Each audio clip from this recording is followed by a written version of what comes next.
IT job కోసం చూస్తున్నారా? ఐటీలో కెరియర్ బిల్డ్ చేసుకోవాలనుకుంటున్నారా? అయితే సమాధానం కోడింగ్ ట్యూటర్. ఒక యుద్ధాన్ని గెలుచుకున్నాము, విజయాన్ని మాత్రమే చూడాలి అనుకుంటున్నప్పుడు వస్తున్నటువంటి డౌట్స్ ఉన్నాయి సార్. యాక్చువల్గా మనకి ఎంత నష్టం జరిగింది, ఎన్ని ఫైటర్ జెట్లు కూలిపోయాయి, అందులో సుఖాయిలు ఉన్నాయా, ఇవన్నీ ఉన్నాయి కదా సార్. యాక్చువల్గా ఎలా చూస్తున్నారు దీన్ని? ఆన్సర్స్ ఇవ్వాల్సిన అవసరం ఉందా లేదంటారా? ఒక ఎయిర్క్రాఫ్ట్ కూలి కింద పడినప్పుడు దాని డెబ్రీ ఎక్కడానికి కనిపించాలి కదా. మన దగ్గర ప్రతి మనిషి దగ్గర మొబైల్ ఫోన్ ఉంది ఇండియాలో. ఎక్కడ పడినా కానీ వాడు వెళ్ళి ఫస్ట్ షాట్లు తీసుకుంటారు. మీరు చూస్తుంటారు క్రాష్ అయినప్పుడు ఏదైనా మనం పెద్ద ఎయిర్క్రాఫ్ట్ కాకుండా చిన్న ఎయిర్క్రాఫ్ట్ కూడా మన హకీంపేట వైపు నుంచో ఎక్కడైనా క్రాష్ అయితే కూడా ఇప్పుడు జరగలేదులే రీసెంట్లీ, మంచిది. ముందు జరుగుతుంటే వెళ్ళి అందరు వీడియో తీసుకుంటారు. పంజాబ్ వైపు కానీ రాజస్థాన్ వైపు కానీ అది అక్కడే పడాలి కదా, పడిచ్చి ఎందుకు ఫోటోలు కనిపించట్లేదు. సో ఆబ్వియస్లీ ఎయిర్క్రాఫ్ట్ కూలిపోయింది అంటున్నా దాని కాదు, ఎయిర్క్రాఫ్ట్లో జరిగిన లోపాల వల్లే జరిగిందని చెప్పి డస్సా నిన్న ఒక స్టేట్మెంట్ ఇష్యూ చేశారు, వాళ్ళ అఫీషియల్ స్టేట్మెంట్. వాళ్ళకి ప్రతి ఎయిర్క్రాఫ్ట్ కీ వాళ్ళ దగ్గర ఉంది, ఫిజికల్ కీ కాదు, ఒక డిజిటల్ కీ ఉంది వాళ్ళ దగ్గర. ఎందుకంటే ఏదైనా లోపం వస్తే రిమోట్లీ కూడా వాళ్ళు సాఫ్ట్వేర్ అప్డేషన్ కానీ మిగతా అన్ని వాళ్ళు అక్కడి నుంచి చేస్తుంటారు, ఫ్రాన్స్ నుంచి. ఇప్పుడు మనం చూసాం, మన F-35 తీసుకొచ్చారు, ల్యాండ్ చేయించారు ట్రివాండ్రంలో. ఫ్యూయల్ అని చెప్పారు, దాని తర్వాత హైడ్రాలిక్ ఇష్యూ అని చెప్పారు. లాస్ట్ ఇప్పుడు 25 రోజుల తర్వాత 22 రోజుల తర్వాత దాన్ని ఇప్పుడు హ్యాంగర్లో తీసుకెళ్ళి రిపేర్ చేయడానికి బ్రిటిష్ టెక్నీషియన్స్ అందరు వచ్చారు. ఇట్లాంటి సాఫిస్టికేటెడ్ ఎయిర్క్రాఫ్ట్, అది సుఖాయ్ ఉండొచ్చు, పాత జాగ్వార్ ఉండొచ్చు. ఇప్పుడు కూడా మన దగ్గర జాగ్వార్ ఉంది, అది పాత డసా వాళ్ళు తయారు చేసింది అది కూడా. అండ్ దెన్ ఇప్పుడు కొత్త ఉన్న వర్షన్ రఫాల్ ఉంది మన దగ్గర. ఎయిర్క్రాఫ్ట్లో ఎప్పుడు ఏం జరుగుతుందంటే, ఇప్పుడు జరిగిన దాంట్లో కూడా చాలా క్లియర్గా ఏం చెప్తాం, ఒక ఎయిర్క్రాఫ్ట్కి ఏదో డ్యామేజ్ జరిగింది, వాళ్ళు యూజ్ చేసిన వర్డ్ ఫ్యాక్టరీసైడ్. ఫ్యాక్టరీసైడ్ అంటే ఫ్యామిలీ కూడా ఒకరిని చంపినప్పుడు ఫ్యాక్టరీసైడ్ అంటారు. నాన్నగారు అబ్బాయి ఆ నాన్నగారిని చంపినప్పుడు ఫ్యాక్టరీసైడ్ అంటారు దాన్ని. At the same time army పార్లెన్స్లో ఫ్రెండ్లీ ఫైర్ అంటారు దాన్ని. అంటే మనం గుర్తుంటుంది మీకు, కార్గిల్ వార్ టైంలో కూడా దానికన్నా తర్వాత కూడా మనకు 2-3 ఇన్స్టెన్సెస్లో అభినందన్తో జరిగిన ఒక ఎన్కౌంటర్, ఆ టైంలో మనకి హెలికాప్టర్ ఒకటి క్రాష్ అయింది మనది, 5-6 మంది చనిపోయారు, పెద్ద హెలికాప్టర్, రష్యన్ హెలికాప్టర్. దాంట్లో ఫ్రెండ్లీ ఫైర్, అది మన తరఫు నుంచి కొట్టిన మిసైల్ వెళ్ళి కొట్టింది అనమాట దాన్ని. ఆ పైలట్స్ ఇద్దరు ఉంటారు కదా దాంట్లో, వాళ్ళు ఆ హెలికాప్టర్ని ఆ రేంజ్లో ఆ ఏరియాలో తీసుకురాకూడదు, ఎందుకు తీసుకొచ్చారు, ఆ మిసైల్ వచ్చి మన దాని మీద కొట్టింది. ఎందుకంటే మిసైల్స్ అనేది హీట్ సీకింగ్ మిసైల్స్ ఉంటుంది. ఒకసారి ఫైర్ చేసినప్పుడు మిసైల్స్ ఏదైనా హీట్ సీకింగ్ ఇంజిన్ ఏదైనా ఉంటే దాని వెంట పడుతుంది అనమాట. సో ఆబ్వియస్లీ జరిగింది. అప్పుడు ఈసారి ఏం జరిగిందో మనకు తెలియదు. సో డస్సా ఏమంటున్నారు, 17,000 ఫీట్లో ఏదో ఒక ఇష్యూ జరిగింది, వీఆర్ ఇన్వెస్టిగేటింగ్ అంటున్నారు. రఫాల్ కూడా ఒక డసాల్ట్, అంటే ఈ కంపెనీ తయారు చేసే కంపెనీ పేరు డసా ఏవియేషన్. వాళ్ళు అంటున్నారు మేము ఇన్వెస్టిగేట్ చేస్తున్నాం, ఏదో జరిగింది, we don't know what happened, crash ఏం జరగలేదు అని చెప్తున్నారు. చైనీస్ ఎంబసీస్ వరల్డ్ వైడ్, ఇది మన స్టేట్మెంట్ కాదు, this is the French company statement, వీళ్ళు కావాలని చెప్పి మా మీద ఒక క్యాంపెయిన్ నడిపిస్తున్నారు చైనా. ఎందుకంటే చైనా ఇదే ఎయిర్క్రాఫ్ట్ చాలా కంట్రీస్కి అమ్మడానికి ట్రై చేస్తున్నారు. ఆల్రెడీ పాకిస్తాన్ వాళ్ళకి దొరికారు, ఎందుకంటే వాళ్ళ దగ్గర డబ్బులు లేవు, ఎవరు వాళ్ళకి ఎయిర్క్రాఫ్ట్ ఇవ్వరు, రష్యన్స్ ఇవ్వరు, కానీ యూఎస్ వాళ్ళు కూడా ఇవ్వరు వాళ్ళకి. ముందు F-16 ఎందుకు ఇచ్చారంటే ఆఫ్ఘనిస్తాన్లో ఫైట్ చేయడానికి ఇచ్చారు. దాంట్లో స్పెసిఫిక్ కండిషన్ కూడా ఏం పెట్టారంటే, to fight terrorist in Afghanistan అని చెప్పి ఎయిర్క్రాఫ్ట్ ఇచ్చారు, ఇంకే దేనికి వాడకూడదు అని చెప్పి. అప్పుడు కూడా మన వ్యతిరేకంగా వాడుకుంటున్నారు వాళ్ళు, కానీ వాళ్ళు చూపించేదని మేము చైనీస్ ఎయిర్క్రాఫ్ట్ వాడుకుంటున్నామని చూపిస్తున్నాం. ఈ కేసులో కూడా మనకి ఒక యుద్ధం జరిగితే లాస్ ఉంటుంది. Let us be very practical about it. Rahul Gandhi అడిగిన స్టేట్మెంట్, ఎన్ని ఎయిర్క్రాఫ్ట్ పోయింది అనేది ఎగ్జాక్ట్లీ చైనీస్ వాళ్ళు చేసిన క్యాంపెయిన్ అంటున్నారు. అది ఇప్పుడు మనం చెప్పట్లేదు. Again డసా aviation is saying it that Chinese embassies, Chinese world wide వాళ్ళ మార్కెటింగ్ టీమ్స్ ఏం చేశారంటే, అన్ని మార్క్డ్ ఇమేజెస్, లేనిపోయిన ఇమేజెస్, పాత క్రాష్ ఇమేజెస్ అన్ని తీసి ఏదో రఫాల్ పడిపోయిందని. వీళ్ళేమంటున్నారు, పడిపోయింది అంటున్నారు కదా, చూపియండి మాకు ఒక వీడియో చూపియండి, ఇండియా వైపు నుంచి తీసిన ఒక వీడియో మాకు చూపియండి. పాకిస్తాన్ వైపు పడుతుంది అనుకోండి, పాకిస్తాన్ వైపు మీరు చూపించచ్చు కదా, మీకు ఏం లేదు, అక్కడ కూడా మీరు మాఫ్డ్ ఇమేజెస్ చూపిస్తున్నారు. ఫస్ట్ ఆఫ్ ఆల్ మన ఎయిర్క్రాఫ్ట్ బార్డర్ క్రాస్ చేయలేదు, ఇటువైపునే ఉండేది. ఏదో టెక్నికల్ ఇష్యూ జరిగింది, 17,000 ఫీట్ అని చెప్తున్నారు వాళ్ళు చాలా క్లియర్గా. ఎందుకంటే ఫైటర్ ఎయిర్క్రాఫ్ట్ దానికన్నా పైన కూడా వెళ్తుంది చాలా మటుకు హైట్లో, కానీ ఏదో జరిగింది. వెరీ స్ట్రేంజ్లీ దాంట్లో నిన్న జరిగిన ప్రెస్ నోట్లో ఒక వర్డ్ యూజ్ చేశారు, ట్రైనింగ్ ఫ్లైట్ అంటున్నారు. సో ఐ వాజ్ వండరింగ్, ఈ వార్ జరిగే టైంలో ట్రైనింగ్ ఫ్లైట్ ఏంటనేది. సో అది కూడా ఒక క్లారిఫికేషన్ రావాల్సి వస్తుంది అనమాట. ఎయిర్ మార్షల్ భారతి అప్పుడు ప్రెస్ కాన్ఫరెన్స్ టైంలో చాలా క్లియర్గా చెప్పారు, losses are a part of the war, జరుగుతుంది. బంగ్లాదేశ్ వార్లో మన వైపు, అప్పుడు బంగ్లాదేశ్ వైపు మనకి ఎక్కువ ఎయిర్క్రాఫ్ట్ మనం కోల్పోలేదు. కానీ పాకిస్తాన్ వైపు మనకు ఆల్మోస్ట్ 70 ఎయిర్క్రాఫ్ట్లు పోయినాయి మనది. చాలా పెద్ద వార్ ఉండేది అండి, చాలా రోజులు నడిచింది 71 వార్. సో ఆ 71 వార్లో మనకు ఎట్లా అప్పుడు కూడా నష్టాలు ఉంటాయి. ఏ యుద్ధం జరిగినా కానీ సోల్జర్స్ చనిపోతారు, ఎయిర్క్రాఫ్ట్ దెబ్బతింటుంది, నేవల్ అసెట్స్ మీద అటాక్ ఉంటుంది, అన్నీ జరుగుతుంది. కానీ మినిమైజ్ చేయడానికి ట్రై చేస్తారు ఏ ఆర్మీ అని. కానీ ఇప్పుడు యుక్రెయిన్ రష్యా వార్ చూడండి, 1,00,000 మంది ఇక్కడ చనిపోయారు, 1,00,000 మంది అక్కడ చనిపోయారు. We're not talking civilians, army. ఆలోచించండి, ఆర్మీ అంటే ఆర్మ్ ఫోర్సెస్ అని చెప్పొచ్చు వాళ్ళది. మెయిన్లీ వాళ్ళ ఆర్మీయే, ఎందుకంటే నేవల్ అసెట్స్ ఎక్కువ ఏరియాలు లేవు అనమాట. సో ఈ ప్రాబ్లం మన దగ్గర ఎక్కడ జరిగిందంటే, రాహుల్ గాంధీ కానీ మిగతా వాళ్ళు అడిగే ఇదే స్టేట్మెంట్ చైనా అడుగుతున్నారు.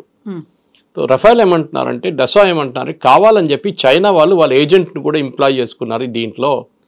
రఫేల్ అని అడుగుతున్నారు. ఎందుకంటే రఫేల్ ఈ ఎయిర్క్రాఫ్ట్ని చాలా నేషన్స్కి అమ్మారు ఆల్రెడీ. ఈజిప్ట్, ఖతార్ వీళ్ళందరూ కొనుక్కున్నారు. ఇంకా కొత్త నేషన్స్కి అమ్ముతున్నారు. సో ఎక్కడైనా డౌట్ వచ్చింది అనుకోండి, ఇప్పుడు చైనీస్ ఎయిర్ డిఫెన్స్ సిస్టమ్ ఇచ్చారు, అజర్బైజాన్కి ఇచ్చారు, పాకిస్తాన్కి ఇచ్చారు, పని చేయలేదు. మనం చూసాం కదా, మనం ఈజీగా కొట్టేసాం మొత్తం వాళ్ళ ఎయిర్ డిఫెన్స్ సిస్టమ్. ఇప్పుడు నెక్స్ట్ ఒక కంట్రీకి ఎలాంటి వాళ్ళు తీసుకోరు. అదే టైంలో మన బ్రహ్మోస్ ఇంత ఎఫెక్టివ్గా మనం యూజ్ చేసినప్పుడు ఏమైందంటే, ఆల్రెడీ ఫిలిపీన్స్ మన దగ్గర నుంచి 2 బ్రహ్మోస్ కొనుక్కున్నారు, 2 బ్యాటరీస్లో చాలా మటుకు మిసైల్స్ ఉంటుంది ఎక్స్ట్రా. 2 బ్యాటరీస్ కొనుక్కు ఇప్పుడు ఇంకా 2 అంటున్నారు. ఇప్పుడు చాలా మటుకు కంట్రీస్ గ్రీస్ అడుగుతున్నారంట మన వైపు నుంచి కావాలని చెప్పేసి. సో అమ్మొచ్చు అది. Even though it's Russian joint venture రష్యాతోని, కానీ మనకు 51% స్టేక్ ఉంది. So we have a higher stake in that అనమాట. ఈ జరిగిన దాంట్లో కూడా చాలా క్లియర్గా ఏంటంటే, ఒక యుద్ధం జరిగినప్పుడు మెచ్యూరిటీ మెయింటైన్ చేసుకోవాలి పొలిటికల్ పార్టీస్. మన వైపు నుంచి చూస్తున్న బీజేపీ వైపు నుంచి దానికోసం బీజేపీ కానీ మిగతా పార్టీస్ కూడా, ఈవెన్ శరద్ పవార్ లాంటి పార్టీ కానివ్వండి, మిగతా ఈవెన్ మమతా బెనర్జీ కూడా వాళ్ళు ఎక్కువ లొల్లి చేయలేదు. రాహుల్ గాంధీ ఒక్కరే కన్సిస్టెంట్గా సరెండర్ అని చెప్తున్నారు. సరెండర్ అంటే మీ ఆర్మీ సరెండర్ అయ్యారనమాట. మోదీ కాదు, మోదీ పేరు చెప్తున్నాడు కానీ it's obviously army whereas nobody surrendered. అందరికి తెలుసు ఎవరు డీజీఎంఓ కాల్ చేశారో, పాకిస్తాన్ డీజీఎంఓ మనకు కాల్ చేశారని చెప్పి ఎన్నోసార్లు వాళ్ళే చెప్తున్నారు. మా నూర్ఖాన్ ఎయిర్ బేస్ మొత్తం పోయిందని వాళ్ళే చెప్తున్నారు. 4 F-16 పోయింది అంటున్నారు, వాళ్ళకి అవాక్స్ పోయింది అంటున్నారు వాళ్ళు. ఇదంతా వాళ్ళు ఇచ్చిన స్టేట్మెంట్స్. బ్రహ్మోస్ కొట్టినప్పుడు మాకు 30 సెకండ్లే ఉండే రియాక్ట్ చేయడానికి అని చెప్పారు. చెప్పిన తర్వాత కూడా మన వైపు నుంచి రాహుల్ గాంధీ కన్సిస్టెంట్గా అటాక్ చేస్తున్నా అర్థం కావట్లేదు. ఇప్పుడు అర్థమైంది. ఎందుకంటే చైనీస్ వాళ్ళు ఉపయోగించిన one of the agents of China was Rahul Gandhi obviously. ఎందుకంటే చాలా క్లియర్గా తెలిసిపోయింది that he was asking the same information with Chinese were asking. Chinese వాళ్ళు అడుగుతున్న అదే ఇన్ఫర్మేషన్ రాహుల్ గాంధీ ఎక్కడ పడ్డది చెప్పండి మాకు, అప్పుడు తెలిసిపోతుంది కదా చెప్తే. కానీ చెప్పరు మన వాళ్ళు. ఏ జరిగినా కానీ ఆర్మీలో ఎయిర్ ఫోర్స్లో అన్లెస్ పబ్లిక్ ఏరియాలో వచ్చి పడింది అనుకోండి, అప్పుడు they will give a statement. కానీ పబ్లిక్ ఏరియాలో ఎక్కడ ఏం పడలేదు. ఆ ఎయిర్క్రాఫ్ట్ పాసిబిలీ తిరిగి వస్తున్నప్పుడు రన్వేలో దిగిందో లేదో, ఏదో డ్యామేజ్ అయిందో ఏదో అయి ఉంటుంది.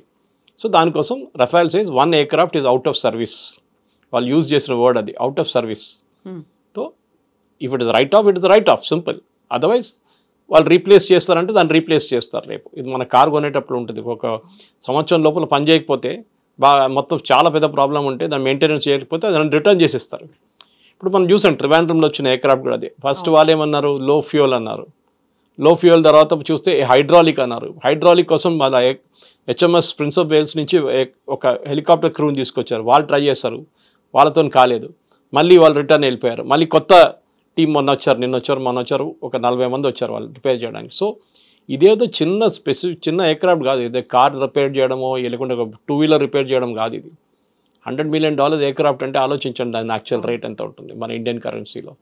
సో ఆబ్వియస్లీ దీన్ని ఒక మెచ్యూర్ వేగా డీల్ చేయాల్సి వస్తుంది. ఇజ్రాయెల్లో చూడండి, ఇజ్రాయెల్లో వాళ్ళు ఇంతమంది ఇవాళ కూడా వాళ్ళు 4 సోల్జర్స్ని కోల్పోయారు, 5 ఇవాళ యంగ్ పీపుల్, 19-20 సంవత్సరాల ఉన్న సోల్జర్స్ గాజాలో. సో వాళ్ళు అడగరు, వాళ్ళ అపోజిషన్ పార్టీస్ అడగరు ఎక్కడ పడ్డారు అది చెప్పండి, మాకు ఎక్కడ పడ్డది ఇక్కడ చెప్పండి. మిసైల్స్ వచ్చి వాళ్ళ మీద కూడా పడ్డది కదా, హైఫాలో పడ్డది, టెలవీవ్లో పడ్డది. కానీ వాళ్ళు రియాక్ట్ కాలేదు, వాళ్ళు పాజిటివ్గా రియాక్ట్ అయ్యారు. సరే పడ్డది, డ్యామేజ్ అయింది, we're taking care of it, finished, matter ends. ఇక్కడ అది కాదు, మాకు ఎన్ని ఎయిర్క్రాఫ్ట్ పోయింది చెప్పండి, ఎన్ని ఎయిర్క్రాఫ్ట్ పోయింది. స్పెసిఫిక్గా ఎయిర్క్రాఫ్ట్ ఒక్కటే అడుగుతున్నారు, పాకిస్తాన్ వైపు ఎన్ని పోయిందని అడగట్లేదు మన వాళ్ళు. రాహుల్ గాంధీ కానీ మిగతా కొన్ని ఆపోజిషన్ పార్టీ వాళ్ళు పాకిస్తాన్ది ఎన్ని ఎయిర్క్రాఫ్ట్ పోయింది మాకు చెప్పండి అని చెప్తే మేము మళ్ళీ అదొక ఇంకొక లాజిక్ ఉంటుంది దానికి, అది లేదు. Anyway as of now డసా is taking care of it. మన ఎయిర్ ఫోర్స్ అయితే మాట్లాడరు దాని గురించి, సింధూర్ కూడా అయిపోయింది. కానీ పాకిస్తాన్ వైపు నుంచి ఇంకా స్టేట్మెంట్లు వస్తూనే ఉన్నాయి. మా వైపు జరిగింది ఇది, రఫేల్ మాది బ్రహ్మోస్ కొడితే మాకు 30 సెకండ్లో ఉండే అని చెప్తున్నారు. అది కాకుండా నూర్ఖాన్ ఎయిర్ బేస్ కానివ్వండి, జకోబాబాద్ కానివ్వండి, మిగతా ఎయిర్ ఫోర్స్ బేస్ మీద జరిగిన వాళ్ళ డ్యామేజ్ కూడా నిన్ననే మొన్న 3 రోజుల క్రితం ఒక ఫార్మర్ సీనియర్ సిఐఏ ఏజెంట్ ఏం చెప్పారంటే దట్ వాళ్ళ న్యూక్లియర్ వెపన్స్కి ఒక అమెరికన్ జనరల్ దగ్గర ఉందంట, who is స్టేషన్డ్ in Islamabad. So Pakistan cannot operate, వాళ్ళ న్యూక్లియర్ బటన్ వాళ్ళు ఆపరేట్ చేయలేరు వితౌట్ అమెరికన్ పర్మిషన్ కూడా కాదు, వాళ్ళు కీ ఆపరేట్ చేస్తేనే ఇది న్యూక్లియర్ మిసైల్స్ రిలీజ్ చేయొచ్చు. అది అమెరికా అక్కడ వచ్చి కూర్చున్నారు వాళ్ళు. ఎందుకంటే వాళ్ళకి భయం ఏంటంటే ఈ తాలిబాన్ చేట్లను లేకుంటే అల్ఖైదా చేట్లను లేకుంటే ఐసిస్ చేతులు వెళ్ళి పడిపోతే న్యూక్లియర్ వెపన్ రేపు వాళ్ళు తీసుకొచ్చి వాషింగ్టన్ మీద వాడేస్తారు, లేకుంటే న్యూయార్క్ మీద వాడేస్తారు. అది కాకూడదని చెప్పి చేస్తున్నారు అన్నమాట. సార్ ఇప్పుడు చివరికి పాకిస్తాన్ అయినా మాకు ఎంత నష్టం జరిగింది అనేది చెప్పుకుంటోంది, భారత్ ఎందుకు చెప్పుకోవట్లేదు? ఒక పారదర్శకత అనేది ఉండాలి, ఎందుకంటే డిఫెన్స్ సిస్టమ్ మీద పెట్టేదంతా మన డబ్బే కదా, చెప్పాల్సిన అవసరం ఉంది కదా అని. మీరు చెప్పింది రిప్లై కరెక్టే, కానీ కొన్ని దానికి సీక్రసీ మెయింటైన్ చేయాల్సి వస్తుంది. ఫర్ ఎగ్జాంపుల్ ఒక బ్యాటిల్లో, ఇవాళ జరిగిన ఒక బ్యాటిల్లో మనం ఒక ఫర్ ఎగ్జాంపుల్ ఎయిర్క్రాఫ్ట్ పక్కన పెడదాం, మనం ఒక టెర్రర్ ఆపరేషన్ జరిగింది, 4గురిని చంపేశాం, వాళ్ళ సిగ్నల్ మాకు దొరికింది, వాళ్ళు శాటిలైట్ సిగ్నల్ యూజ్ చేశారు, మేము శాటిలైట్ ఫోన్ పట్టుకున్నామంటే నెక్స్ట్ టైం వాళ్ళు శాటిలైట్ ఫోన్ వాడరు. మనం కూడా చెప్పారనుకోండి, ఎస్ వాళ్ళు రెఫైల్ కొట్టారు లేకుంటే మనం కొట్టాము ఇట్లా జరిగిందంటే వాళ్ళు నెక్స్ట్ టైం వాళ్ళకి అర్థమైపోతుంది దీని ఇట్లానే చేయాలి. సో మిలిటరీ సీక్రెట్స్ అని ఉంటుంది. పాకిస్తాన్ ఏం చెప్తున్నారు, వాళ్ళ డ్యామేజ్ జరిగింది ఏదని చెప్తున్నారు, కానీ మన వైపు ఎక్కడ డ్యామేజ్ జరగలేదు. మనకు చూసాం మనం చాలా క్లియర్గా. మన వైపు వచ్చిన ఒక్క మిసైల్ కూడా 2-3 మిసైల్ సివిలియన్ ఏరియా మీద పడ్డది, ఒకటి సర్గోదా ఎయిర్ బేస్ మీద పక్కన వెళ్ళి పడ్డది, ఎయిర్ బేస్ మీద పడలేదు అది.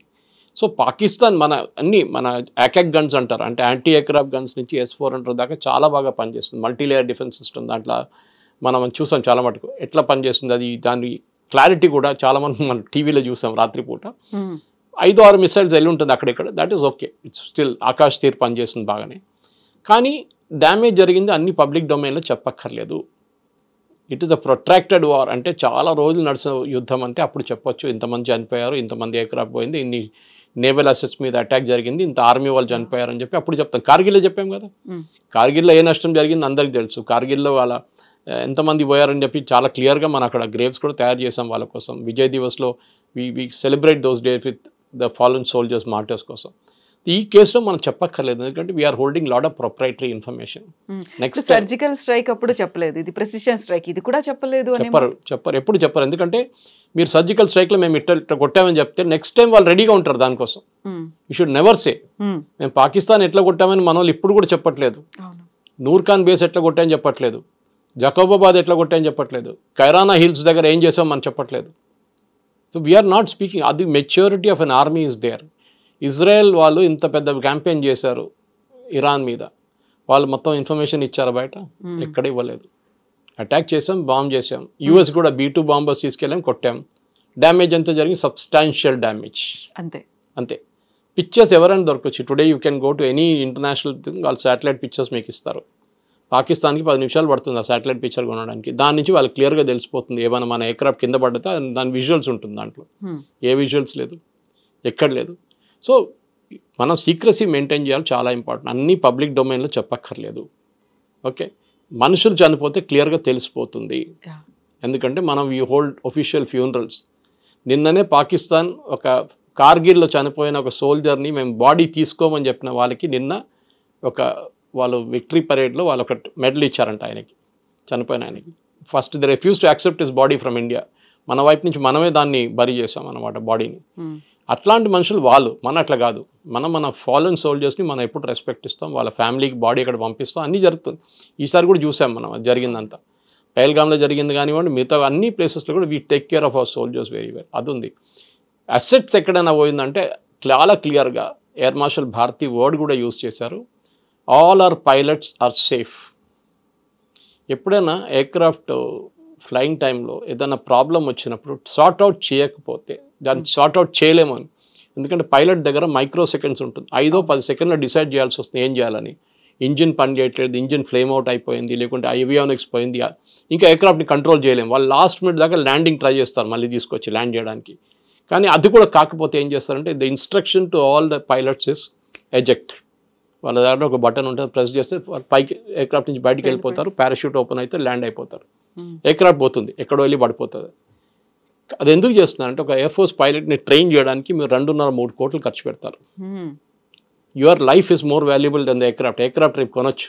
ఇంకొక పైలట్ని ట్రైన్ చేసి తీసుకురావాలంటే చాలా కష్టపడాలి. మన దగ్గర ట్రైన్ చేస్తారు హకీంపేటలో ఫస్ట్. అక్కడ ఫిక్స్డ్ వింగ్ ఉంది, దిండిగల్లో ఫిక్స్డ్ వింగ్ ఉంది, హకీంపేటలో హెలికాప్టర్ డివిజన్ ఉంది మన దగ్గర. సో ట్రైనింగ్ కోసం చాలా ఖర్చు పెట్టిన డబ్బులు వాళ్ళు ఎక్స్పీరియన్స్ అయినప్పుడు they have to save that life అన్నమాట. దానికోసం చూడండి లాస్ట్ మినిట్ దాకా వాళ్ళు ట్రై చేస్తారు, కాకపోతే ఎజెక్ట్ చేసేస్తారు వాళ్ళు. సో ఇది కూడా అంతే case. That in a war also, war సిచ్యువేషన్లో కూడా ఎయిర్క్రాఫ్ట్ని సేవ్ చేయడానికి ట్రై చేస్తారు. ఎందుకంటే చీప్ కాదు, $50 మిలియన్ $60 మిలియన్ ఒక ఎయిర్క్రాఫ్ట్. F-35 అయితే $100 మిలియన్, మనం ఇంకా కొనలేదు అది. So that is where it is. So ఒక వార్ సిచ్యువేషన్లో చెప్పిన దానికి అసలు డెసా వాళ్ళు టేక్ చేసుకున్నారు, చాలా క్లారిఫికేషన్ ఇచ్చారు.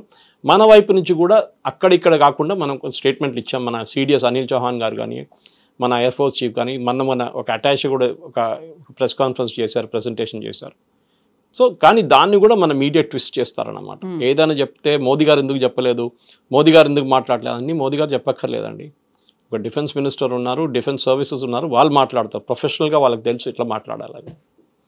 సార్ ఇప్పుడు మనం డిఫెన్స్ సిస్టమ్ గురించి మాట్లాడుకున్నప్పుడు ఆబ్వియస్గా టెర్రరిజం గురించి కూడా మాట్లాడుకోవాలి. టెర్రరిస్టులు అనగానే పాకిస్తాన్ బేస్డ్గానే వాళ్ళు ఆపరేట్ చేస్తున్నారు అనుకున్నప్పుడు US మనకు అప్పగించినటువంటి రానా చెప్పినటువంటి మాట, ఒక ట్రస్టెడ్ పర్సన్ని నేను పాకిస్తాన్ ఆర్మీకి అన్నాడు. ముంబై టెర్రర్ అటాక్స్ కావచ్చు, గతంలో జరిగినటువంటి అన్ని ఇన్సిడెంట్లో ఆయన ప్రధానమైనటువంటి భాగస్వామియే కాదు, ఆయనే చాలా క్లియర్గా ఎక్కడెక్కడ ఎవరిని డిప్లాయ్ చేయాలి అనేది కూడా చెప్పారనేది.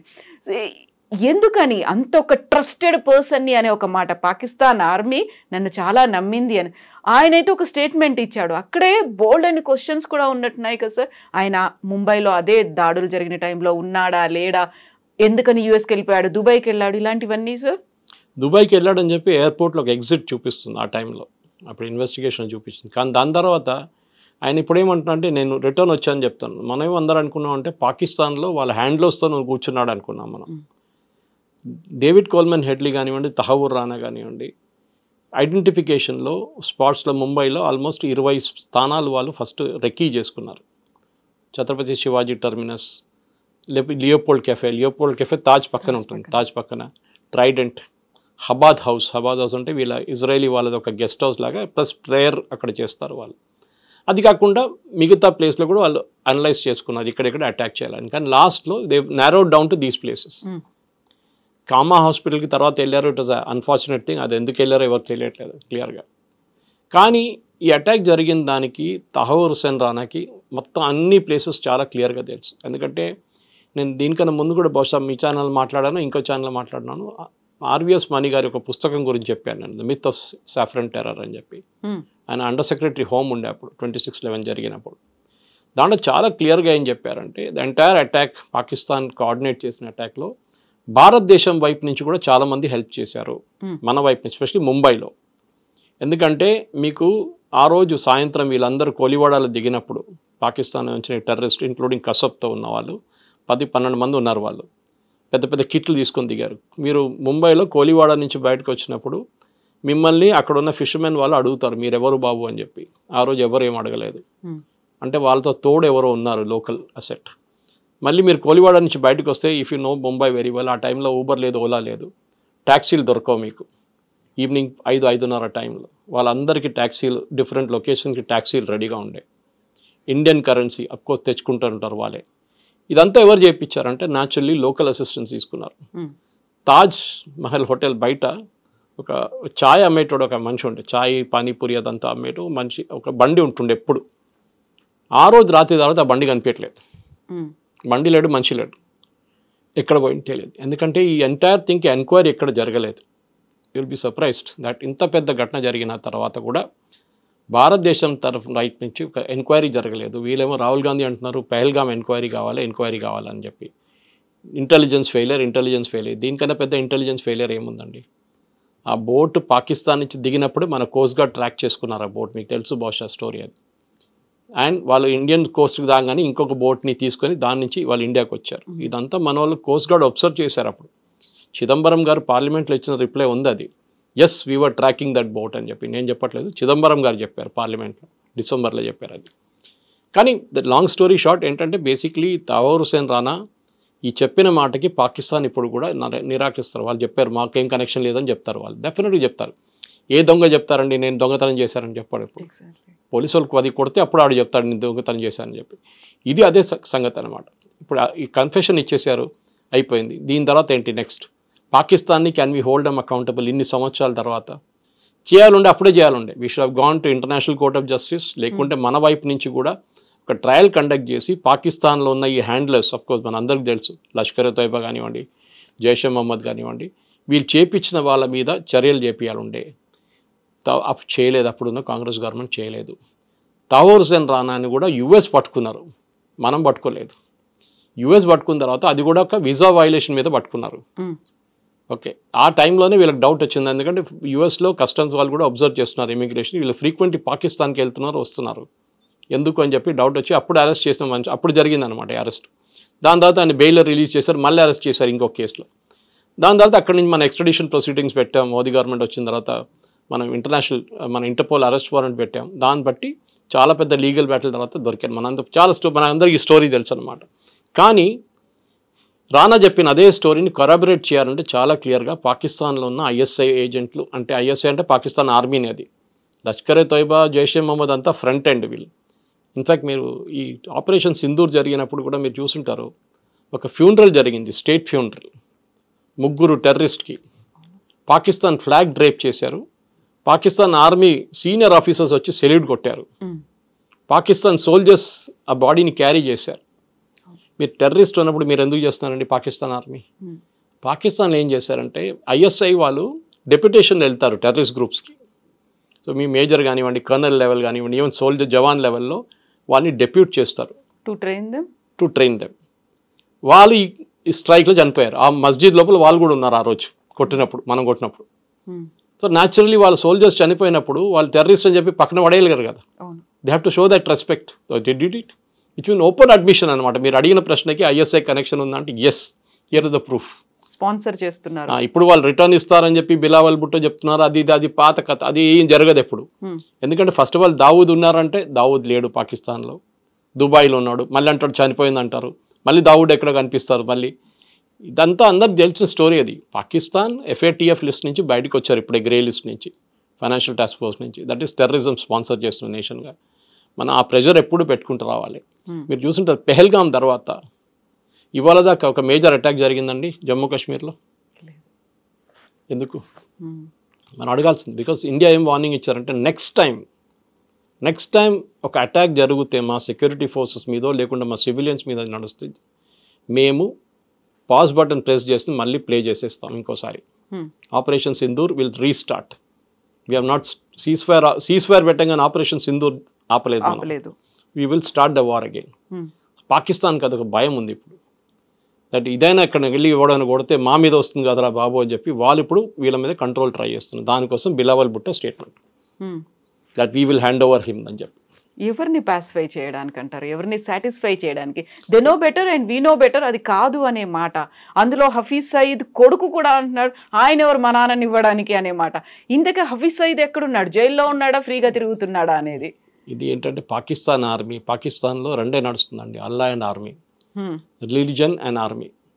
సివిలియన్ అడ్మినిస్ట్రేషన్కి అక్కడ ఏఎస్ఏ లేదు. సో బిలావల్ భుట్టో కాదు, షహబాజ్ షరీఫ్ చెప్పినా కానీ టెర్రరిస్ట్ వారిని ఓవర్ రూల్ చేస్తారు వాళ్ళు. మీరు చూసుంటారు మొన్న కూడా ట్రంప్ లంచ్కి పిలిపించింది షహబాజ్ షరీఫ్ని కాదు, వాషింగ్టన్లో వైట్ హౌస్లో అసీం మునీర్ని పిలిపించారు. They know it. Even cease fire talks నడుస్తున్నప్పుడు కూడా యుఎస్ వైపు నుంచి వాళ్ళ సీనియర్ లీడర్స్ మాట్లాడుతున్నప్పుడు, అది వైస్ ప్రెసిడెంట్ వ్యాన్స్ అయితే మాట్లాడలేదు కానీ డిఫెన్స్ సెక్రటరీ ఎవరైనా మాట్లాడుంటారు, వాళ్ళు మాట్లాడినప్పుడు కూడా అసీం మునీర్తో మాట్లాడారు. వాళ్ళకి తెలుసు పాకిస్తాన్లో ఎవరు నడిపిస్తారు గవర్నమెంట్ అనేది. సో మీరు అడిగిన ప్రశ్నకి ఇదే, దట్ వీళ్ళకి అథారిటీ లేదు, పాకిస్తాన్ ఆర్మీ నడిపిస్తున్నారు.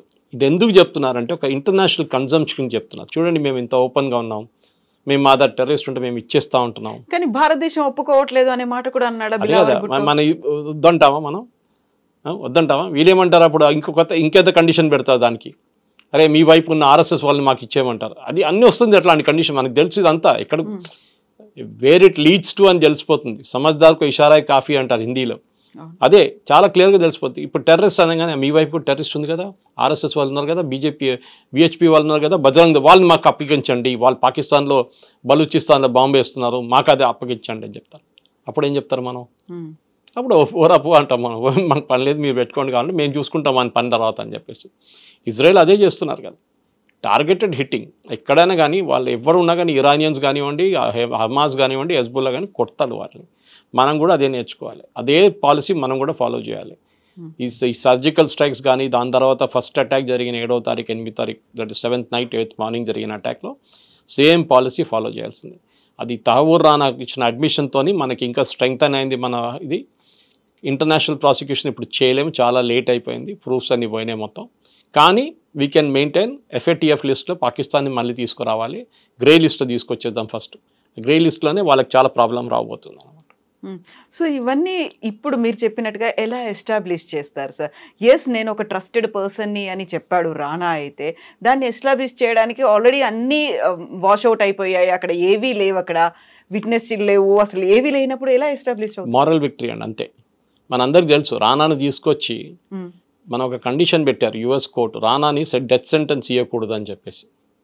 అది వీళ్ళందరూ హ్యూమన్ రైట్స్ వాళ్ళు చేస్తారు. ఈవెన్ యూకే కోర్ట్స్ అదే చెప్తారు, విజయ్ మాల్యాను పంపించమంటే మీకు అక్కడ జైల్లో టాయిలెట్లు బాగలేవంట, జైల్లో పడుకోవడానికి కింద పంపిస్తే వీళ్ళకి ఏసీ ఇవ్వట్లేదంట అని చెప్పి, దోమలు ఉన్నాయని చెప్పి పంపించట్లేదు అక్కడి నుంచి, యూకే నుంచి. ఇది కూడా అంతే సంగతి. కానీ రానా మన దగ్గర చనిపోయేదాకా జైల్లోనే ఉంటాడు, బయటికి రాడు ఎట్లయినా. కానీ ఆయన ఇచ్చిన ఇన్ఫర్మేషన్ మనకి పబ్లిక్ కన్జంప్షన్ మీలాంటి నాలాంటి చెప్పేది 2% బయట చెప్తారు జరిగిందని, మిగతా అంతా వాళ్ళ దగ్గర ఉంటుంది డీటెయిల్స్. ఏంది, ఎవరు, ఎట్లా, ఏం చేయించారు, ఏ ఆర్మీ. అప్పుడున్న army officers, Pakistan army officers ఉండరు, చనిపోయి ఉంటారు చాలామంది, ఇప్పుడు దాకా తెలియదు, రిటైర్ అయితే అయిపోయి ఉంటారు 100%. సో జరిగిన దానికి పర్వేజ్ ముషరఫా లేకుంటే ఇంకెవరైనా రెస్పాన్సిబుల్ అంటే then we have to take care of that ఆ టైంలో. కానీ ఇట్స్ టూ లేట్. కానీ ఒక మారల్ విక్టరీ లాగా that we have established, yes Pakistan did it అని అందరికి తెలుసు. మీరు చెప్పినట్లు అందరికీ తెలుసు పాకిస్తాన్ చేయించారా, ఐఎస్ఐ చేయించారని. కానీ వీ కుడ్ ప్రూవ్. ఆ టైంలో మనం ప్రెషర్ పెడితే, మన్మోహన్ సింగ్ టైంలో ప్రెషర్ పెడితే డెఫినెట్గా they would have been result. కానీ మన్మోహన్ సింగ్ గారు ఆ టైంలో అగ్రీ చేయలేదు. ఈవెన్ బాంబింగ్ కోసం అప్పుడున్న ఎయిర్ ఫోర్స్ చీఫ్ చెప్పారు, గుర్తుంటుంది, రీసెంట్లీ కూడా ఆయన చెప్పారు, we were ready with a plan to bomb Pakistan, మనం చేసినట్లే ఈసారి చేసినట్లనే. కానీ మన్మోహన్ సింగ్ గారు వద్దని చెప్పారు, ఇట్లా అగ్రవేట్ ద సిచ్యువేషన్, ఇంకా సిచ్యువేషన్ ఇంకా స్పాయిల్ అయిపోతుంది, వద్దని చెప్పేసి ఆపేశారు, ఆలోచించారు. సో ఇప్పుడు మసూద్ అజర్ ఎక్కడున్నారు, సఫీద్ ఎక్కడున్నారు అనేది, హఫీజ్ సయీద్ ఎక్కడున్నారు? అందరు పాకిస్తాన్లోనే ఉన్నారు. వాళ్ళ ఫ్యామిలీ మొత్తం చనిపోయారు కదా హఫీజ్ అంటే, వాళ్ళ ఫ్యామిలీని ఇడిచేసి ఎక్కడనే వెళ్తారా? వాళ్ళు పాకిస్తాన్ ఆర్మీ ప్రొటెక్షన్లో ఉంటారు ఎప్పుడు, ఎస్పెషలీ ఐఎస్ఐ ప్రొటెక్షన్లో. ఆర్మీ కూడా కాదు, ఐఎస్ఐ ప్రొటెక్షన్లో ఉంటారు వాళ్ళు. వాళ్ళని సెక్యూర్ ప్లేస్లో పెట్టుకుంటారు వాళ్ళు పాకిస్తాన్లో ఆబ్వియస్లీ. ఎందుకంటే ఒకటి వాళ్ళు బయట కనిపించకూడదు, కనిపిస్తే దెన్ ఇట్స్ అడ్మిషన్ దట్ వీళ్ళు ఇక్కడే ఉన్నారని చెప్పేసి. సో వాళ్ళ సన్నిన్లా కానివ్వండి, వాళ్ళు పంపించి వాళ్ళ మీటింగ్లన్నీ అడ్రస్ చేస్తున్నారు. ఇప్పుడు వాళ్ళ కొడుకు చెప్పారు కదా, మా నాన్న పంపించి వీరెవరు రా నాయన అని చెప్పేసి, అది సేమ్ కండిషన్. సో ఆబ్వియస్లీ కొడుకు అక్కడ ఉంటే నాన్న కూడా అక్కడ ఉన్నాడు ఇక్కడ పక్కన అని చెప్పేసి. కానీ బయట వెళ్ళొద్దు. ఇప్పుడు ఈ సిచ్యువేషన్లో బయట వెళ్తే మళ్ళీ ఒకటైతే మిమ్మల్ని ఇండియాలో ఏదైనా డ్రోన్ పెట్టి చంపేస్తారు, లేకుంటే ఇది జరుగుతుంది, దట్ పబ్లిక్కి చెప్తారు, ఇంటర్నేషనల్ చూడండి అక్కడే ఉన్నాడు, ఇది terrorist and designated terrorist. It is not India designated terrorist, UN designated terrorist. అది చాలా పెద్ద డిఫరెన్స్ అన్నమాట. సో బయట కనిపిస్తే Pakistan is obligated to arrest him. కానీ ఎప్పుడు చెప్తారు లోకంలో ఒక సేయింగ్ ఉంది ఇంగ్లీష్లో, one man's terrorist and other man's freedom fighter అని. వీళ్ళేమని చెప్తే మొన్న కూడా అసీం మునీర్ ఏం చెప్తారు, పాకిస్తాన్ కశ్మీర్లో ఉన్న ఫ్రీడమ్ ఫైటర్స్ని సపోర్ట్ చేస్తారు, అంటే టెర్రరిస్ట్ని సపోర్ట్ చేస్తారు ఇండైరెక్ట్గా. This is a common language. మనం ఒక మాట మనం మర్చిపోకూడదండి, ఇది లైఫ్ లాంగ్ జరుగుతూనే ఉంటుంది మనకి. ఈ ప్రాబ్లం ఎక్కడ పోదు. ఇంటెన్సిటీ తగ్గింది, ముందుకన్నా చూడండి మీరు, ఇంటెన్సిటీ లేదు, అంత ఇంటెన్సిటీ లేదు. 90s ఎర్లీ 2000 ఆ ప్రాబ్లం ఇప్పుడు లేదు. కానీ టెర్రరిస్ట్ అటాక్ ఉంటుంది. మనం కూడా ఇజ్రాయెల్ లాగా దీంతో బతకాల్సింది మనం నేర్చుకోవాల్సి వస్తుంది. కానీ ఒకటి, మన మీద దాడి జరిగితే 10 సార్లు ఇంట్రెస్ట్తో సహా కొట్టాలి వాళ్ళు. సో ఇప్పుడు ఇజ్రాయిల్ అంటే లేటెస్ట్ టెక్నాలజీని డెవలప్ చేసుకుంది, అక్కడ ఐరన్ డోమ్ని డెవలప్ చేసుకుంది, వాళ్ళకి కావాల్సినటువంటి అన్ని లేటెస్ట్ టెక్నాలజీ, డిఫెన్స్ సిస్టమ్ అంతా ఉంది. అలాంటి టెక్నాలజీ, అలాంటి డిఫెన్స్ సిస్టమ్ మన దగ్గర ఇండిజినియస్ టెక్నాలజీ అండ్ బయట నుంచి కూడా పెట్టుకోవాలి అంటే we have to give more budget కదా, చాలా ఎక్కువ. 50,000 crores ఇచ్చారండి. దిస్ మిడ్ బడ్జెట్లో 50,000 crores, అట్ ఈస్ జూన్ జూలైలో ఇచ్చారు. మనకున్న అడ్వాన్స్ డిఫెన్స్ సిస్టమ్ పనిచేస్తుంది, చాలా బాగా పనిచేస్తుంది, మనం చూసాం. కానీ we should not rest on hour laurels అంటారు ఇంగ్లీష్లో. ఏదో మనం ఈసారి గెలిచేసాం అయిపోయిందని కాదు. చైనా వాళ్ళు కాన్స్టెంట్గా, తుర్కీ వాళ్ళు కాన్స్టెంట్గా వాళ్ళు ఏదో పాకిస్తాన్కి వెపన్స్ ఇస్తుంటారు. మొన్న కూడా ఆర్మీ వాళ్ళు ఒక బ్రీఫింగ్లో చెప్పారు చాలా క్లియర్గా దట్ చైనా ఇచ్చిన రియల్ టైమ్ ఇంటెలిజెన్స్, ఎందుకంటే పాకిస్తాన్ దగ్గర శాటిలైట్ లేదు, చైనా ఇచ్చిన ఇంటెలిజెన్స్తో పాకిస్తాన్ పనిచేశారు ఈ యుద్ధంలో, ఆపరేషన్ సింధూర్లో. అంటే చైనా వాళ్ళు కూడా పాకిస్తాన్లో కూర్చొని చేపించారని అని చాలా క్లియర్ అడ్మిషన్. టుర్కీ వాళ్ళిద్దరు చనిపోయారని చెప్తున్నారు మన బాంబింగ్లో, వాళ్ళు ఈ డ్రోన్స్ అని సెటప్ చేసి పాకిస్తాన్కి ఇచ్చారంట. ఎందుకంటే ఈ యుద్ధం జరిగే 5-6 రోజుల తర్వాత, పహల్గామ్ అటాక్ జరిగిన తర్వాత 5 పెద్ద టర్కిష్ ఆర్మీ ప్లేన్స్ వచ్చి దిగింది ఇస్లామాబాద్లో. ఆబ్వియస్లీ డ్రోన్ తీసుకొచ్చి ఉంటారు వాళ్ళు. ప్రొడక్షన్ ఫెసిలిటీ కూడా పెట్టేస్తారు పాకిస్తాన్ కావాలంటే. సో మనం ఇప్పుడు 2 ఫ్రంట్ వార్ అంటాం. మనం ఇప్పుడు ఒకవైపు చైనా, ఒకవైపు పాకిస్తాన్ కాదు, ఇప్పుడు మనకు 3 ఫ్రంట్ 4 ఫ్రంట్ 5 ఫ్రంట్ వార్ వస్తుంది.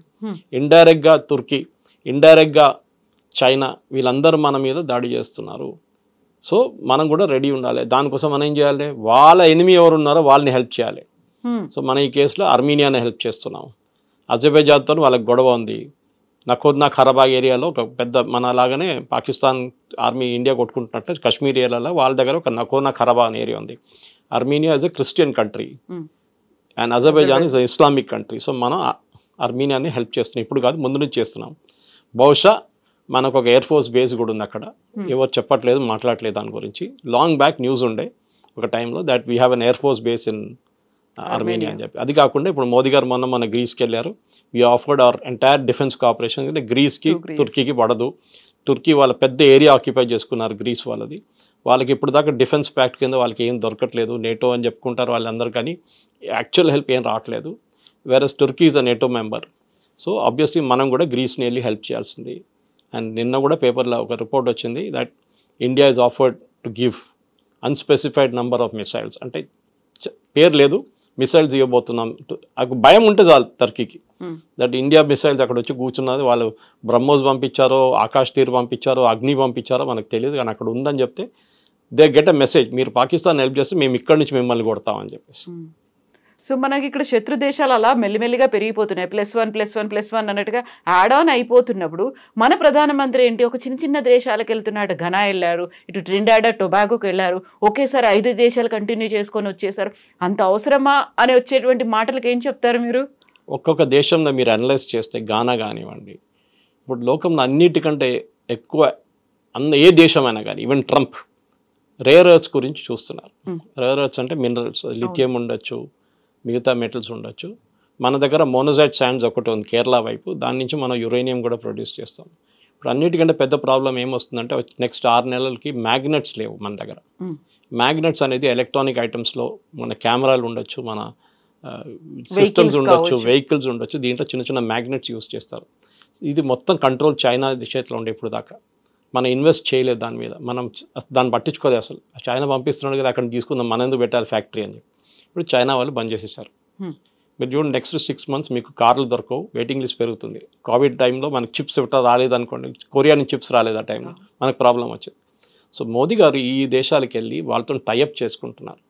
వాళ్ళ దగ్గర ఈ న్యాచురల్ రిసోర్సెస్ ఉంది, కానీ వాళ్ళు తవ్వి తీయడానికి వాళ్ళ దగ్గర డబ్బులు లేవు.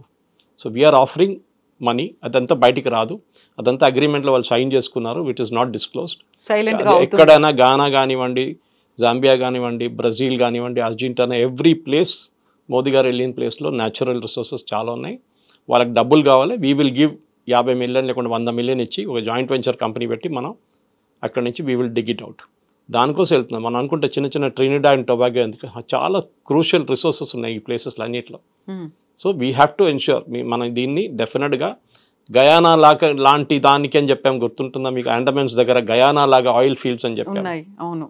So why did you go to Guyana, why did you go to Trinidad and Tobago? ఒక పెద్ద ఇండియన్ కమ్యూనిటీ ఉందనుకోండి, అది వాళ్ళ ప్రైమ్ మినిస్టర్ కూడా ఒక ఇండియనే, అంటే ఎక్స్పాట్రీ, అంటే నెక్స్ట్ జనరేషన్ ఇండియన్ అనమాట, 3rd generation.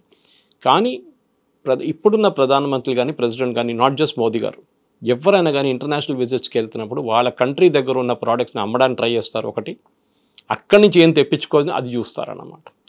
ఇప్పుడున్న పరిస్థితుల్లో మన దగ్గర ఎక్కువ న్యాచురల్ డిపాజిట్స్ ఉన్నది ఒకటి, మన వైపు కాశ్మీర్ వైపు లదాఖ్లో ఉంది ఒకటి, అది ఇంకా ప్రాస్పెక్ట్ చేయలేదు, ఆ టైం పడుతుంది దానికి. రెడీమేడ్గా ఉన్నది ఈ కంట్రీస్ దగ్గర ఉంది, కానీ వాళ్ళ దగ్గర టెక్నాలజీ లేదు ఒకటి, నెక్స్ట్ వాళ్ళ దగ్గర ఈ తవ్వి బయటికి తీయడానికి ఉన్న డబ్బులు లేవు వాళ్ళ దగ్గర, మైనింగ్ అండ్ మినరల్ కోసం అది చేయాలి. మీరు యుఎస్ కూడా చూసుంటారు. యుఎస్ యుక్రెయిన్తో ఏం డీల్ చేసుకున్నారు అదే కదా. అవును. ఇప్పుడు రష్యా ఇండియాకి ఆఫర్ చేస్తున్నారు. ఇప్పుడు రష్యా ఆఫర్ చేస్తున్నారంట ఇండియాకి, మీరు తీసుకోండి మా దగ్గర రేర్ ఎర్త్స్ ఉంది మీరు తీసుకెళ్ళండి అని చెప్పేసి. Rare earths will be the next biggest battle. ఎందుకంటే మీకు నెక్స్ట్ ఎలక్ట్రిక్ వెహికల్స్ కానివ్వండి, మిగతా అన్ని టెక్నాలజీస్లో నెక్స్ట్ జనరేషన్. ఇప్పుడు మన ఎట్లా దీనికన్నా ముందు యురేనియం కొట్టుకున్నాము, ఇప్పుడు దాని బదులు uranium is already available in plenty ఇప్పుడు మీకు చాలా కంట్రీస్లోనే. నెక్స్ట్ రేర్ ఎర్త్స్ కావాలంటే నేను చెప్పిన ఈ మ్యాగ్నెట్స్ కానీ మిగతా అన్ని ఐటమ్స్కి we will have to start ఇండియాలో. ఇప్పుడు ఆల్రెడీ నిన్న అనౌన్స్ చేశారు ఒక స్కీము పిఎల్ఐ కింద, that India will start making magnets ఇక్కడే అని చెప్పేసి. అది కాకుండా కోలార్ గోల్డ్ ఫీల్డ్స్లో కూడా మోదీ గారు నిన్న క్యాబినెట్ పర్మిషన్ ఇచ్చారంట, దట్ అక్కడ కూడా తవ్వి న్యాచురల్ మినరల్స్ ఉంది తీయమని చెప్పారంట. అక్కడ ఇన్ని జరుగుతున్నాయి సార్, అటు విదేశాలకు వెళ్తున్నారు, అక్కడ వాళ్ళతో ఒప్పందాలు అవుతున్నాయి, ఇక్కడ స్వదేశంలో జరుగుతోంది. ఇన్ని అయినప్పటికీ కూడా మోదీ ఎప్పుడూ మాట్లాడరు, ఏం జరుగుతుందో బయటికి వివరాలు చెప్పరు. ప్రతిపక్షాలు ఇంత అడిగినప్పటికి కూడా ఓపెన్ అవ్వరు. వాళ్ళకి ఏం చెప్తారు? ఇలాంటి విమర్శలు బోల్డ్ అని ఉన్నాయి. ఏం చెప్పక్కర్లేదండి, అన్నీ చెప్పక్కర్లేదు. సైలెంట్గా పనిచేయండి. Your work will speak for it self అంటారు ఇంగ్లీష్లో. మీరు ఏం చెప్తున్నారో అది ఆ పని నడుస్తుంది అనమాట. మోదీ గారు ఏదో ఒక రోజు రిటైర్ అయిన తర్వాత ఒక పుస్తకం రాస్తారు, అప్పుడు దీంట్లో అన్నీ వస్తుంది అనమాట. ఒకటి మనం గుర్తుపెట్టుకోవాలి, మోదీ గారు ప్రధానమంత్రిగా స్వేరింగ్ ఇన్ చేసినప్పుడు అది ఏ ముఖ్యమంత్రి చేసినా కానీ మంత్రి చేసినా కానీ ఒక వర్డ్ యూజ్ చేస్తారు, that I will not convey this information to any person or persons under మీ. ఇది నేను చేస్తున్నది అన్నీ నేను బయట చెప్పక్కర్లేదు. ఒక ప్రెస్ కాన్ఫరెన్స్ ఉంటుంది, గానాలో ప్రెస్ కాన్ఫరెన్స్ ఉండే, మిగతా ప్లేస్లో ప్రెస్ కాన్ఫరెన్స్ ఉండే, అన్నీ ఉండే కదా. ప్రెస్ కాన్ఫరెన్స్కి ఏం ప్రాబ్లం లేకుండా అక్కడ మోదీ గారు ఎప్పుడు ప్రెస్ కాన్ఫరెన్స్ అడ్రస్ చేయాలంటే భారతదేశంలో చేయరు, కానీ బయట వెళ్ళి చేస్తారు.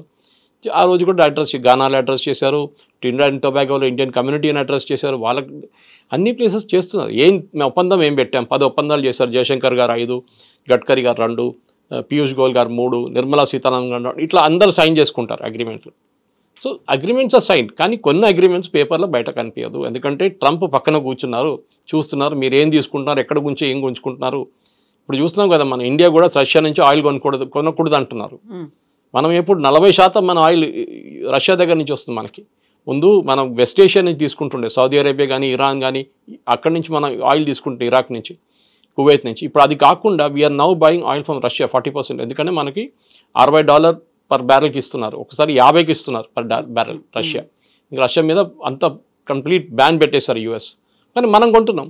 ట్రంప్ ఏమో నేను మొత్తం బ్లాక్ లిస్ట్ చేస్తే చేసుకోని చెప్పారు మోదీ గారు, ఏం కావాలో చేసుకొని చెప్పారు, కానీ చేయరు, భయం ఉంది. ఇప్పుడు కూడా ఇష్యూ చేసిన లిస్టు మీరు చూసుంటారు, నిన్న ఒక పెద్ద లిస్టు ఇష్యూ చేశారు ట్రంప్. 17 దేశాలు 16 దేశాలు ఉన్నాయి దాంట్లో. దట్ మీన్ టారిఫ్ 40 నుంచి 30. థాయిలాండ్ ఉంది దాంట్లో, జపాన్ ఉంది దాంట్లో, కొరియా ఉంది దాంట్లో. పెద్ద పెద్ద దేశాలు, at least Japan and Korea are big names అనమాట. కానీ భారతదేశం పేరు లేదే దాంట్లో. ఎవరు అడగట్లేదు ఎందుకు ఆపోజిషన్ వాళ్ళు. రాహుల్ గాంధీ ఏమంటారు, మోదీ గారు ఏదో సీక్రెట్ అగ్రిమెంట్ చేసుకున్నారు యూఎస్తోనని. ఇంటర్నేషనల్ టారిఫ్, ఇంటర్నేషనల్ ట్రేడ్లో మనం బయట ఎక్కువ మాట్లాడకూడదు. మనం ఏం చేయాలంటే చుప్చాప్ చెప్పించుకొని మన అడ్వాంటేజ్ తీసుకొచ్చి మనం రిటర్న్ వచ్చేసేయాలి అంతే. మనది ఒక్కటే స్టిక్కింగ్ పాయింట్ ఏంటంటే మన బియ్యం అక్కడ అమ్మడానికి మన ఎస్పెషలీ మన అగ్రికల్చర్ ప్రొడ్యూస్ పెద్ద ప్రాబ్లం ఉంది. యూఎస్ సబ్సిడీ ఇస్తారు వాళ్ళ ఫార్మర్స్కి, మనం సబ్సిడీ ఇస్తాం మన ఫార్మర్స్కి. ఇది రెండు మ్యాచ్ కావట్లేదని చెప్పి యూఎస్ గొడవ చేస్తున్నారు. So we have to find a way out. మనం యూఎస్ నుంచి బియ్యం కొనక్కర్లేదు, వాళ్ళు ఇచ్చిన బియ్యం కూడా ఎవరు కొన్నారు ఇక్కడ. వాళ్ళు ఇంకా ఏమైనా ప్రోడక్ట్స్ పంపిస్తే ఇక్కడ కొంటారు మార్కెట్లో. రేట్ ఎక్కువ ఉంటే ఎవరు కొనరు, మనకు అందరూ తెలిసిన స్టోరీ అది అన్నమాట. సో వీ విల్ వెయిట్, చూద్దాం ఏమవుతుంది. పీయూష్ గోయల్ గారు వెళ్ళారు, నెగోషియేట్ చేశారు. లాస్ట్లో వాళ్ళకి విసుకొచ్చేసింది అమెరికన్స్కి. పీయూష్ గోయల్ వద్దు మాకు అని చెప్పారంట. ఈయన చాలా టఫ్ నెగోషియేటర్, ఆయన chartered accountant first of all. ఈయన వద్దు మేము ఇంకెవరైనా పంపి అంటే మోదీ గారు చెప్పారండి ఇంకెవరు లేరు, ఆయన వస్తారని చెప్పారు. ఆయన వస్తారు, ఆయనే నెగోషియేట్ చేస్తారు మీతో, ఆయన అక్కడ కూర్చొని నెగోషియేట్ చేస్తున్నారు ఇప్పుడు. So we will wait. దానికోసం ఈ లిస్ట్లో August 1 నుంచి ఉన్న లిస్ట్లో భారతదేశం లేదు. బ్రిక్స్ మీద ఏదో పెట్టారు 10% అని, అది ట్రిపికల్ ట్రంప్ బ్లఫ్, అది ఏం జరగదు. Thank you so much.